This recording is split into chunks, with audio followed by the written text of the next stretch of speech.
Friends, நம்ம சேனலை இப்போ தான் ஃபஸ்ட் டைம் பார்க்குறீங்கன்னா மறக்காமல் நம்ம சேனலை சப்ஸ்கிரைப் பண்ணுங்கள். கூடவே பக்கத்தில் இருக்க பெல் ஐக்கானையும் கிளிக் பண்ணுங்கள். வாங்க ஃப்ரெண்ட்ஸ், வீடியோக்குள்ளே போகலாம்.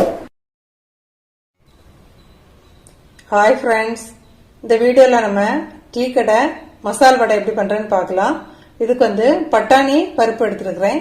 இதை ஒரு 2 மணி நேரம் ஊற வச்சு நம்ம எடுத்துகிட்டு வந்தாச்சு. நான் மெஷரிங் கப்புக்கு 1.5 கப்பு பருப்பு எடுத்துருக்கிறேன்.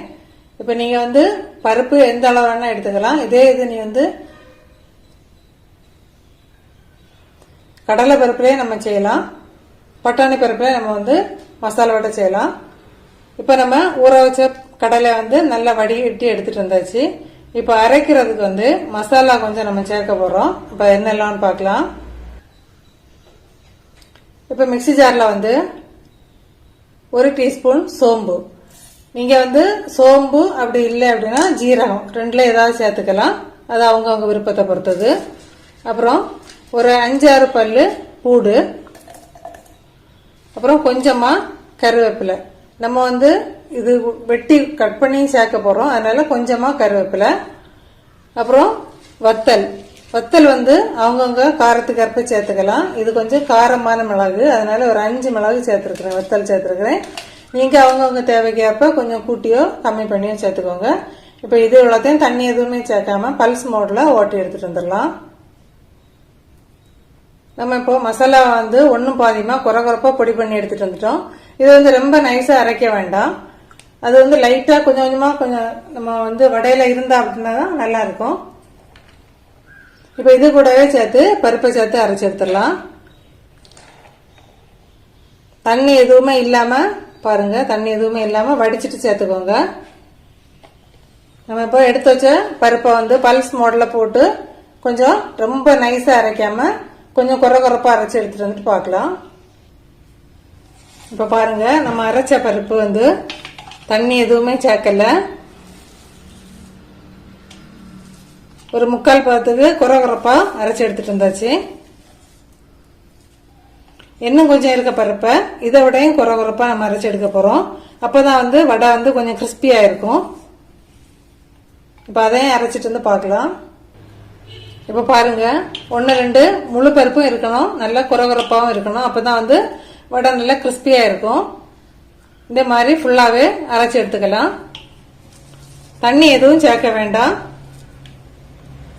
பாருங்க, இதை போல ஒன்னும் பாதியமா அரைச்சி எடுத்துக்கோங்க. இப்ப பருப்பு நல்லா திக்கா நம்ம அரைச்சி எடுத்துட்டு வந்தாச்சு. இப்ப இதுல கொஞ்சமா பொடியா நறுக்கிய இஞ்சி, இது ரொம்ப பெருசா வேண்டாம், கொஞ்சமா போதும். அப்புறம் கொஞ்சமா கொத்தமல்லி கருவேப்பிலை, இப்ப இதையும் அதில் சேர்த்துடலாம். பச்சை மிளகு நான் 1 தான் எடுத்துருக்கிறேன். இப்போ உங்க தேவைக்கு ஏற்ப நீங்க எடுத்துக்கலாம், கொஞ்சம் கூட்டியோ குறைச்சோ எடுத்துக்கலாம். பிள்ளைங்க சாப்பிட்டு கஷ்டப்படுவாங்க அப்படின்னு சொல்லிடுச்சுன்னா கொஞ்சம் கம்மியா எடுத்துக்கோங்க. அங்கங்கே ஒவ்வொரு பச்சை மிளகு கடிப்பட்டு அப்படின்னு சொன்னா டேஸ்டா இருக்கும். நான் ஒரு பச்சை மிளகு தான் எடுத்துருக்கிறேன். இப்ப அதையும் சேர்த்துடலாம்.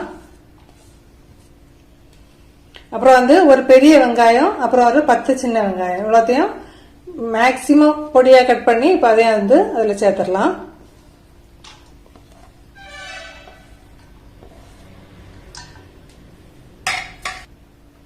இப்ப இதுக்கு தேவையான உப்பு நம்ம சேர்த்து கொடுக்க போறோம், ஒரு 1.25 டீஸ்பூன் உப்பு. இப்ப நல்லா மிக்ஸ் பண்ணிட்டு பார்க்கலாம். நம்ம இப்போ நல்லா மிக்ஸ் பண்ணி எடுத்தாச்சு. உப்பு தேவைப்படுறவங்க செக் பண்ணி தேவை அப்படின்னு சொன்னா கொஞ்சம் சேர்த்துக்கோங்க. நம்ம இப்போ வடை தட்டுறதுக்கு உங்களுக்கு எவ்வளவு தேவையோ, பெரிய சைஸ்ல வேணா பெருசா உருட்டிக்கோங்க, அல்லது மீடியம் சைஸா போதும்னா மீடியம் சைஸா உருட்டிக்கோங்க. இந்த மாதிரி நம்ம எல்லா பருப்பையுமே அரைச்சி வச்சிருக்க இது அவ்வளோத்தையுமே நம்ம உருட்டி வச்சிருந்தோம் அப்படின்னா தட்டி போடுறதுக்கு ஈஸியா இருக்கும். உருட்டி வச்சுட்டு நம்ம பார்ப்போம். நம்ம இப்போ பருப்பை ஃபுல்லா உருட்டி எடுத்தாச்சு. இப்போ இதை ஒவ்வொரு உருண்டை எடுத்து தட்டி நம்ம இப்போ எண்ணெயில் சேர்க்க போறோம். இப்போ பார்த்துக்கோங்க, இப்படி உள்ளங்கையில வச்சுட்டு அடுத்த கையை வச்சு லைட்டா ஒரு ப்ரெஸ் கொடுங்க. வடை பாருங்க, சென்டர்ல கொஞ்சம் பெருசாவும் சைட்ல கொஞ்சம் மெல்லிசாவும் இருக்கும்.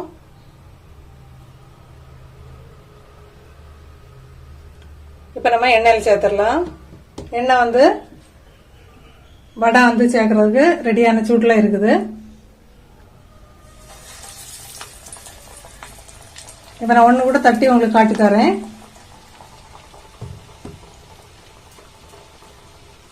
இப்போ ஒரு உருண்டை எடுத்து ஒரு உள்ளங்கையில் வச்சுக்கோங்க. அடுத்த கையை எடுத்து லைட்டாக ஒரு ப்ரெஸ் இப்படி கொடுத்துக்கோங்க. அவ்வளோதான். பாருங்க, சென்டரில் கொஞ்சம் பெருசாகவும் சைடில் வந்து கொஞ்சம் மெல்லிசாகவும் இருக்கும். இப்போ நம்ம எண்ணெயில் சேர்த்துடலாம். இப்போ இதே போல எல்லாத்தையும் நம்ம எண்ணெயில் போட்டுட்டு பார்க்கலாம். இப்போ நான் சட்டியில் எவ்வளோ கொள்ளுதோ அந்த அளவு நம்ம சேர்த்துக்கலாம்.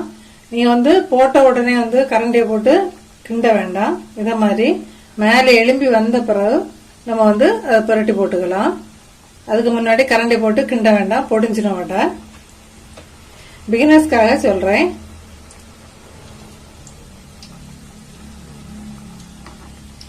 பாருங்க, இதெல்லாம் மேலே எலும்பி வந்துட்டு இந்த டைம்ல வந்து நம்ம ஒருக்கா புரட்டி போட்டுடலாம்.